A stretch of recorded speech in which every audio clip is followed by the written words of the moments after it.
Magandang araw ng Biyernes po mga bayang karerista. Magbibigay na po tayo ng tip at impormasyon para sa araw na to, August 9, 2024. Tara!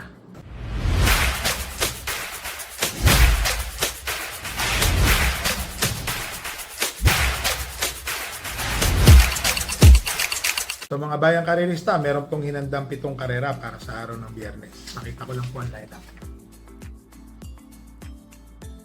Another mahirap na karera na naman to. Maganda po ang lineup, balansyado.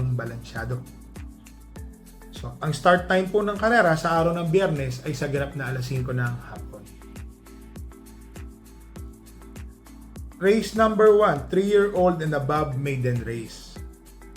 Meron po silang 9 runners, 1,400 meters. First choice po, entry number 9, Cowboy Silver. So tumakbo po ito. Recently, 1-on-1 po sila nung nanalo ng PCSO Stakes Race. Maiden Stakes Race. So magaling po yung nanalo doon. 1.27 po ang tinapos. Alam ko po, itong si Cowboy Silver is 1.29 media ang tinapos niya.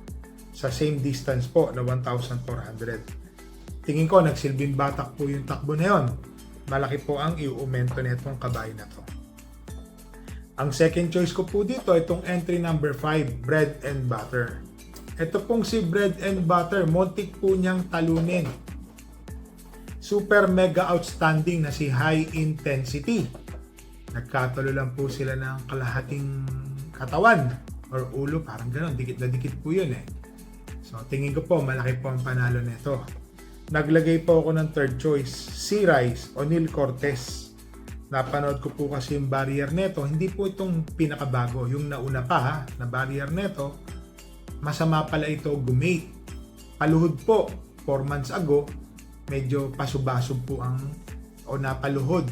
Sana na-correct. Tingin ko pag na-correct po yung lundag na yon, malaki po ang panalo nito mga bayang karerista. Si Rice, imported na kabayo, sabay-sabay po ito nagsidatingan. Queen of the Nile, Ridgers, at saka ito, parang yun po, parang ito po yung inaasahan na magaling. Nagkataon po na-scratch po ito ng maiden race niya eh. So ngayon lang po ulit tatakbo. So dito po sa race number 1, first choice po entry number 9, Cowboy Silver. Second choice entry number 5, Bread and Butter. Third choice po entry number 8, Sea Rice. Dito na tayo sa race number 2, 28 to 33 ang ratings niyan, 1,200 meter race, 6 runners. First choice po, entry number 2, Eutychus. Paratihong nasa Indamani ang takbo ni Eutychus. Malapit na malapit po siya. Ibig sabihin ng malapit, nandoon na po yan si Eutychus. Sa tingin ko ho, maganda po ang ipapakita niyan ngayon na takbo. Ang second choice ko po dito, entry number 1, Runway 10. Nagdala po ng marcha nung nakaraan. Inabutan lang po ito, last 100 meters. Segundo po itong tumapos. Malakas po ang tumapos sa kanya, mainam po. Pero galing po sa segundo, 1,400, ngayon po 1,200. Isama ho natin, baka manalo po. Magandang dihado po, si Runway 10. Dito sa race number 2, first choice po entry number 2, Eutychus. Second choice po entry number 1, Runway 10. Dito na tayo sa race number 3, rating 5 placer split. 7 runners po, 1,200 meter race. First choice po entry number 5, Watch Bell. Ito hong si Watch Bell, mga bayang karerista. Nag-uuno-15 po ito sa distansyang 1,200. Tingin ko po, medyo angat po ito sa laban. Sana manalo na po ito. Kung kabayo na to, pababa na po din sa laban. Naglagay po ako ng second choice, medyo dihado. Entry number 7, Chase the Gold. Ito po kasing si Chase the Gold. May mga takbo din po ito na almost identical or parehas lang po ng mga tiyempo nila. Baka mamaya makakalimutan nila may isang Chase the Gold na nanonood ng tersero pwesto, biglang pagsunga ng rekta, pag-check, tuloy-tuloy, magandang dihado din po yan. So dito po sa race number 3, first choice po entry number 5, Watch Bell.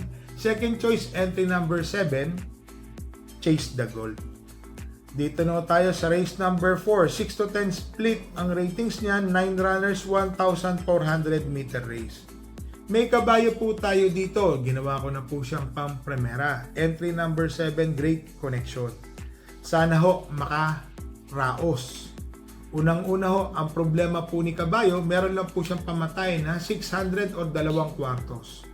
Pag lumundag po ito ng maganda at na-rate po ng maganda, maaari po itong makaraos. So nilagay ko po siyang first choice dahil tingin ko po may panalo. Malaki po ang panalo. Basta lumundag ng maganda, huwag maabala, ma-rate ng maganda. Lahat ng maganda, ibigay ko na sa kanya. Malaki po ang panalo. Sana makaraos. Ang second choice ko po dito, itong entry number 9, Sunshine June. Ang baba po sa laban ng kabayo na to. So, kung pagmamasdan po natin si Sunshine June, 1.30, 1.31, naglalaro po ang tiyempo niya sa distansyang 1,400 meters. Alam niya na, nasa likod pa yan. Baka sakaling mag-umento po ito ng 1.5 segundo o 2 segundo, tapos po tayo dito. Magmukhang magaling na kabayo po itong kabayo na to. Naglagay po ako ng third choice. Entry number 1, Shine. Etong si Shine, mga bayang karerista, binalik po kay Charles A. Reyes. Oo, nakasakay na. Alam ko, galing sa suspension to si Charles A. Reyes. So ngayon po, nakasakay na pala yung bata. Tingin ko, malaki po ang panalo nito. Si Shine. Ma-rate, makadaan, mananalo at mananalo. Yan po yung mga nakikita ko pong maaaring tumalo or makalaban ng kabayo ko. So dito po sa race number 4, first choice po entry number 7, Great Connection. Second choice entry number 9, Sunshine June. Third choice entry number 1, Shine. Dito na tayo sa race number 5, 16 to 21 ang ratings niyan. 10 runners po, 1,400 meter race. First choice po entry number 3, Unli Burn. EL Blanca Flor ang papatong. Tingin ko po, malaki po ang panalo nito. Mga bayang karerista, may angking tulin po itong kabayo na to. Pwedeng sumunod po ito. So, yun po ang nakikita ko dito. Unli Burn, may angking tulin. Baka mamaya mapabayaan po ito. Or matutukan lang po niya si Hanglo sa unahan. Tingin ko kayang-kaya niyan jabin. Isang jab. Tingin ko po, malaki po ang panalo. Ang second choice ko po dito is isang imported din po na kabayo. Entry number 6, Gray Factor. Masyado na hong malapit ang mga tinatakbo ni Gray Factor. Makikita nyo po, pag sungo ng rekta, nandoon na po itong kabayo na to. So, para sa akin po, may panalo na po ito. So, nung huling takbo niya, parang kumuha na po ito ng tersero pwesto, umatras, bumalik. Parang kung di po ako magkakamali, kwarto o quinto, parang 3, 4, 5, nandoon po siya sa pwestuhan na yon. Naglagay po ako ng third choice, napakainam ng panalo na nakaraan. Entry number 10, Batang Kangkalu. Etong si Batang Kangkalu, dead last pa ho ito, kulelat or pangalawa sa bugaw, kung di po ako magkamali. Pagsungaw na rekta, pagtawag po sa kanya, handily, masyadong magaan po yung naging laban niya. Ang ganda po ng panalo ni Batang Kangkalu. Gando. Tingin ko po, maaari pong umulit po itong kabayo na to, magkaroon lang po ng pressurean sa unahan dito. So dito po sa race number 5, first choice po entry number 3, Unli Burn. Second choice entry number 6, Gray Factor. Third choice entry number 10, Batang Kangkalu. Dito na tayo sa race number 6, 22 to 27 pong ratings neto, 1,400 meters, 10 runners. First choice po entry number 10, Miss Hibiki. Nung nakaraan po, medyo nakipaghabulan kay Asyong. Nag-1-on-1 po sila ni Asyong. Yun din po sa tingin ko ang kinatalo ni Miss Hibiki, pati ni Asyong. Talagang habulan ng habulan hanggang pasungaw ng rekta, hanggang nagdatingan na po yung mga nanalo. Mga nagtimbangan, hindi po sila tumimbang pareho. Pero para sa akin po, iba po umere si Miss Hibiki. Para sa akin po, medyo lamang si Miss Hibiki. Ang second choice ko po dito, itong entry number 2, Lucky Strike. Mainam na kabayo po, Lucky Strike.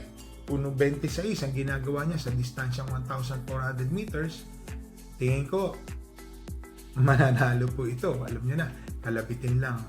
Pwede pong manalo. Malaki po ang panalo ni Lucky Strike. Naglagay po ako ng third choice. Ito pong entry number 1 na si Summer Rule. May napanood po kasi ako na nag-barrier to ng milya. Parang tumapos po ng 1.47. Barrier po yun ha. Marami po.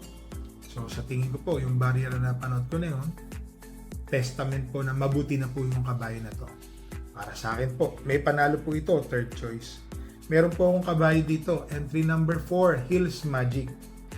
Nalalakasan po ako sa laban. Talagang hindi ko pa ho nakikitang mananalo si Hills Magic. Kaya lang, isasama ko lang po siya sa tayaan po ng winner take all. Wala namang mawawala kung sakaling makachamba. Alam niyo naman, iba po ang chamba sa karera. Lahat ng imposible, pwedeng nagiging posible, nananalo. Sana makachamba. So dito po sa race number 6, first choice po entry number 10, Missibiki. Second choice entry number 2, Lucky Strike. Third choice entry number 1, Summer Rule. Hills Magic po. Tingin ko chamba lang. So dito na tayo sa last race po. Entry number 7, 12 runners, 1,400 meter race. 11 to 15 ang rating split niyan. First choice po entry number 4, Hot Rat Hearts. Mainam na kabayo po. May mga takbo po ito na nasigundo, nakakwarto. Recently parang malapit din po ito, kaya lang nasaran lang po sa balya. So si Hot Rat Hearts po, siya po ang aking first choice. Ang second choice ko po dito, entry number 6, Real Equity. Segundo po itong tumapos nung nakaraan. Mainam din po yung nakalaban niya. Nanalo po yung dehado eh. Segundo po ito, Real Equity. Dito po ako nalaglag sa take all. Real Equity po ako, wala po ako nung nanalo dun eh. So, siya po ang aking second choice. Matuling kabayo ha. Tingin ko baka siya na rin po magdala ng marcha rito. Wala makalapit agad. Naglagay po ako ng third choice. Entry number 11, Lucky Nono. Ito pong si Lucky Nono, mga bayang karerista, JB Hernandez. Nabababaan pa rin po ako sa laban. Maganda po yung pagkakapanalo niya ng nakaraan. Tingin ko po kaya pa rin po umulit ni Lucky Nono ng panalo. So dito po sa race number 7, first choice po, entry number 4, Hot Rat Hearts. Second choice, entry number 6, Real Equity. Third choice, entry number 11, Lucky Nono. So mga bayang karerista, shoutout lang po natin to. Si Abilino Kingsiano Pakis, Tatsuki at sa mga pinsan po niya na sina Sherwin at Kachu. At shoutout din po sa California OTB, Maxi the Great. At shoutout din po kay Mr. John Paulo Salayog. So mga bayang karerista, ano lang po natin, meron po tayong dalawang tatakbo ngayon. Ang una po si Great Connection, medyo may kahabaan po ang distansya, 1,400 meter race. Lumundag ng maganda, ma-rate ng maganda, sana makaraos po. So nilagay ko po siya ng pampremera dahil tingin ko naman sa sarili ko, may panalo. Pero kayo pong masusunod pagdating sa tayaan. At ang kabayo ko naman po na isa is si Hills Magic. Nalalakasan din po ako sa laban. Magagaling po yung mga kalaban. Lalo na yung kabayo natin, may edad na po yan. Si Hills Magic, hindi na rin po siya ganun kagaling. So mapunta lang po siya sa tamang ratings, makapagpanalo ron, masaya na po tayo.